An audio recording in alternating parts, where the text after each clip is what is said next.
Do we have a new threat to Fanatec, Logitech, and Thrustmaster, and maybe Moser as well? This doesn't happen that often, but we have a new entrant in sim racing that is going for the trifecta of PC, Xbox, and PlayStation. I hear you in my comments. You want to know more about PlayStation hardware. So this is Revosim. I went to Paris. I interviewed the guy who basically invented it. I asked him lots of questions. I was excited to get hands-on. And I also said, when's it going to come to PlayStation? He said, not yet, but it may do. Keep asking for it. We all asked for it. Now it's been confirmed. This is interesting. So it's $800 or £699 in the UK. And what are you getting for that? So again, if you've got a Fanatec or Logitech system, let's compare it now. So you're getting a 9 Newton meter base. So it's less than the Logitech G Pro at 11 Newton meters, but it's more than the T598 at 5 Newton meters. It's more than the Asetek at 5.5. It's more than the Fanatec without boost kit at 5. It's more than the Fanatec with boost kit at 8. So they've gone in at 9, which I think is a pretty good sweet spot. I normally run my G Pro actually at 9 Newton meters. It has, interestingly, a Moser style connector. Let's just call it that. It's an NRG style, but really Moser style. It looks like a Fanatec, I would say. And it's got these kind of like, it's got T-slot all around, which is really nice. And actually, I don't think the Asetek ones have T-slot on the side, so that's quite nice. And on the back, again, Fanatec cues. And we've got this it's not USB-C accessories, it's the old school accessories with those RJ cables. So that's 9 Newton meters. It also comes with a phone mount on the top. The pedals are very interesting, okay? Because I'm going to tell you about compromises, where there's been compromised, where there hasn't been compromised. These are load cell pedals, okay? That is a 100 kg load cell. And you're not going to believe me when I say what the prices of these pedals. These pedals are £129. So how are these pedals 129 when Thrustmaster aren't doing load cell in the race line? You know, I don't get it. The base Fanatec pedals, the base SRP Lite pedals don't have load cells, but these are load cells. Now, the elastometers, I'll try and get this on the top-down camera. The elastometers look very unusual, okay? Now, I have done an unusual setup here. I've gone for hard, and then soft, but that is compressing quite a lot. But ultimately, it is a load cell. There is quite a lot of adjustability on the side here. It has a lot of extrusion. I don't mean that aluminium extrusion, but it has a lot of extrusion in terms of the housing here that you don't see on other pedals. They seem like they're maybe a little bit more substantial. So that's going to be interesting because these are, how good can these pedals possibly be for £129? You would expect them to be pretty basic. So it's interesting that they've gone for this. I don't understand how they're doing this for 129 if it is a load cell, 100 kg load cell, but very, very interesting. Very aggressive price point as well. Now on the rim, I think this is divisive, and I know a lot of people are really interested at rims at the moment, especially what we saw with Asetek with the Ignition rim, which is down there. The Ignition rim didn't get fantastic kind of initial impression from a lot of people when they looked at it. This is much more traditional from Revosim. You can see there it's got the aluminium extrusion, similar to say the Moser ES wheel. We also have the NRG style quick release with a little flash of colour. However, there is a big compromise on this rim. So they didn't compromise on load cell here. They didn't compromise on power here. These are not magnetic shifters. So they're not magnetic. They sound quite nice, but they're not magnetic. Now my $1,500 Lamborghini Ascenza wheel also is not magnetic, but I just feel like just know you've got magnetic shifters means there would have been no compromise here, but they've had to be very aggressive with the price, I presume.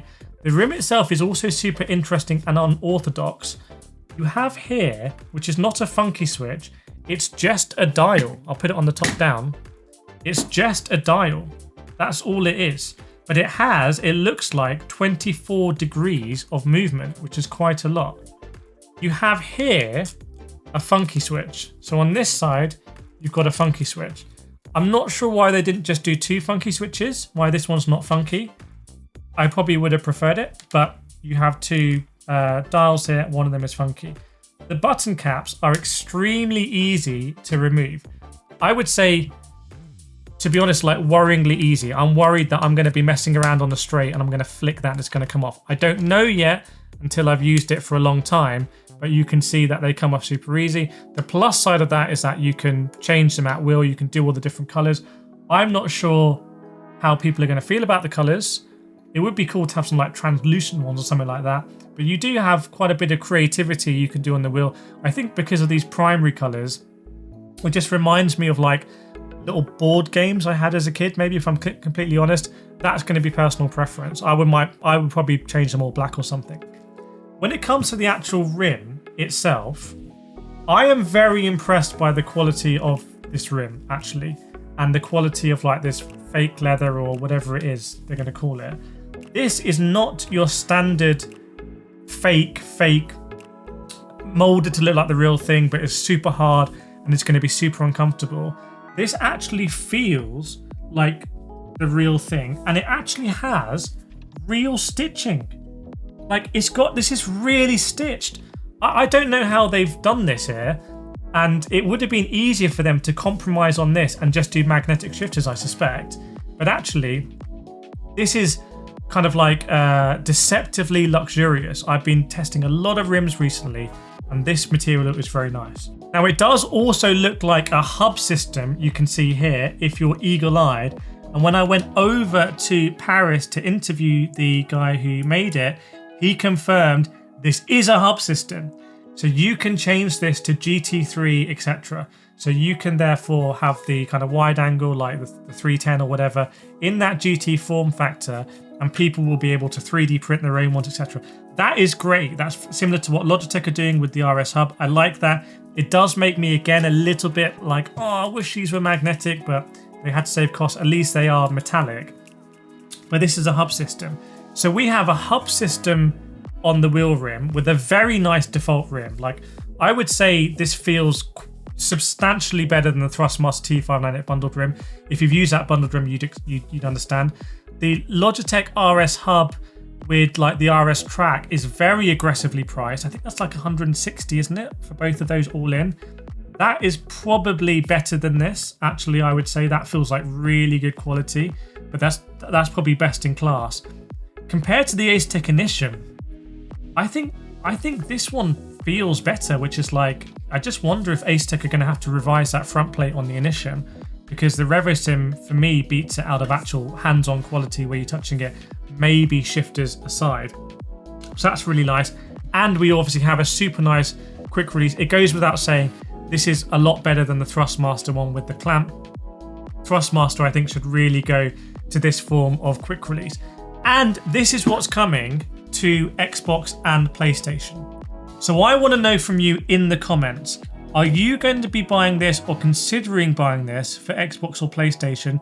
What games do you want me to test it on? Are we talking Forza Horizon, Test Drive Unlimited, or do you want me to go on LMU, iRacing? Let me know. We're going to get this on the rig, but I want to hear from you what you want me to test it on.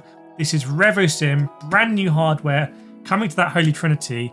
Make sure to subscribe if you want to see those next videos, and I'll see you in the next one.